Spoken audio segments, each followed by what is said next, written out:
अक्सर हम सुनते हैं, अरे भाई लोग बड़े सुस्त हो गए हैं आजकल के। जी हाँ, ये बात तो बहुत आम है। तो आज हम इसी ख्याल पर जरा बात कर रहे हैं। हमारे पास जगाई हुई नस्ल, झूठ से आज़ादी से कुछ इक़्तिबासात हैं, और ये सुस्ती वाले तसव्वुर को ना एक बिल्कुल ही मुख्तलिफ ज़ाविये से देखते हैं। जी बिल्कुल।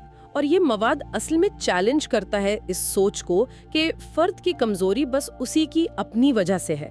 ये सवाल उठाता है मुआशरे और सिस्टम के बनाए हुए बयानियों पर। अच्छा, तो आइए फिर जरा गहराई में जाते हैं।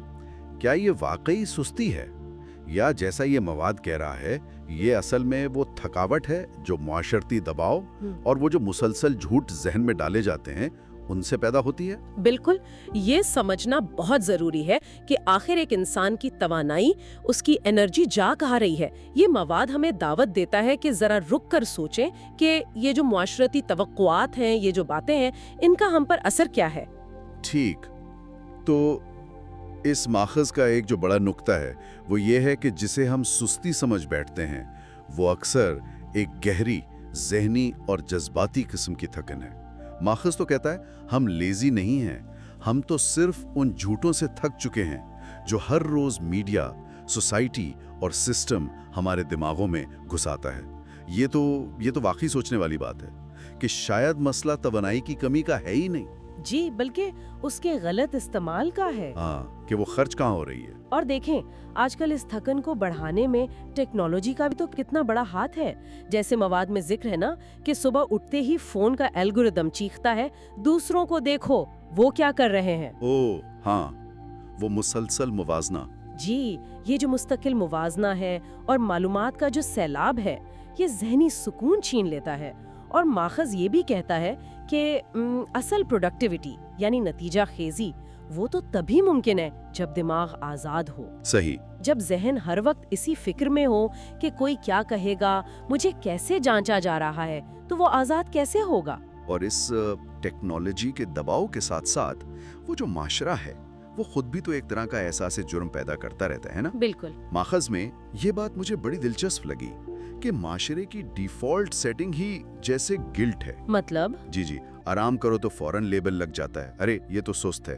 मेहनत करो तो लोग कहते ओहो ये तो टॉक्सिक हो रहा है। हाँ। और अगर जरा अपनी जात पर तवज्जो दो, खुद से मोहब्बत का इजहार करो तो अनापरस्त, इगोइस्टिक। जी हाँ, अनापरस्त, ये तो जैसे एक चक्कर है जिससे निकलना ही मुश्किल है। बिल्कुल, इसीलिए तो माखज़ जोर देता है कि पहला कदम है खुद को समझना, और फिर ये जो माशरे ने झूठ बनाए हुए हैं ना, उनका पोस्टमार्टम करना, उनका तज्जिया करना। खुद शनासी यानी? जी, एक तरह से खुद शनासी की दावत है।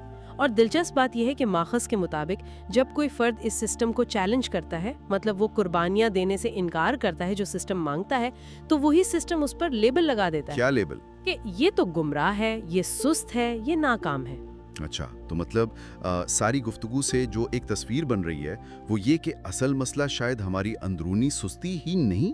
जी, ज्यादातर बैरूनी अवामिल है। हाँ, वो चीजें जो हमारी तवानाई चूस लेती हैं, जैसे माखूज में भी गिनवाया है, वो जाली किस्म की दोस्तियां, रिश्ते, जरूरत से ज्यादा सोचना, ओवर थिंकिंग। हाँ, ओवर थिंकिंग, और वो मुआशरती दबाव हर वक्त का। और सबसे खतरनाक बात शायद ये है कि ये सारी सूरत हाल ये इंसान को ना खुद अपने आप पर शक करने पर मजबूर कर देती है। बिल्कुल, खुद एतमादी खत्म हो जाती है। हाँ। और इसीलिए जो माखूज का हतमी पैगाम है वो काफी हौसला देने वाला है। वो ये कहता है कि फर्द को ठीक करने की जरूरत नहीं है, उसे फिक्स नहीं करना। अच्छा। बल्कि जरूरत इस बात की है कि उसे इन झूठे बोझों से आजाद किया जाए जो उस पर लाद दिए गए हैं। ये एक किस्म की बेदारी की कॉल है, एक वेकअप कॉल, जागने की कॉल। जी, माखज़ तो यहाँ तक कहता है कि जब ये नस्ल पूरी तरह जाग जाएगी ना, तो दुनिया के पुराने निजाम वो खुद ब खुद कमजोर पड़ जाएंगे। वाह, ये तो काफी पुरुमीद बात है।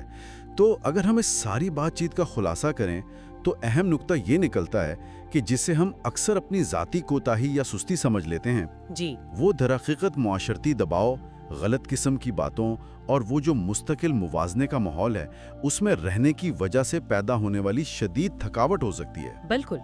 اور شاید صرف اس بات کو پہچان لینا کہ یہ سستی نہیں تھکن ہے، یہ بھی اپنے آپ میں کافی آزاد کرنے والی بات ہے۔ جی ہاں، یہ پہلا قدم ہے، اور یہیں سے نا ایک اور غور طلب نقطہ نکلتا ہے۔ وہ کیا؟ اگر ہم ماخذ میں یہ جو جاگی ہوئی نسل کا تصور ہے اسے سامنے رکھیں تو سوال یہ بنتا ہے کہ جب ایک نسل یا افراد ان معاشرتی جھوٹ اور دباؤ کے اثر سے آزاد ہو جاتے ہیں تو پھر وہ اپنی اس نئی ملی ہوئی توانائی کو، اس فریڈم کو کن مثبت تعمیری مقاصد کے لیے استعمال کر سکتے ہیں؟ یہ واقعی ایک اہم سوال ہے، سوچنے کے لیے۔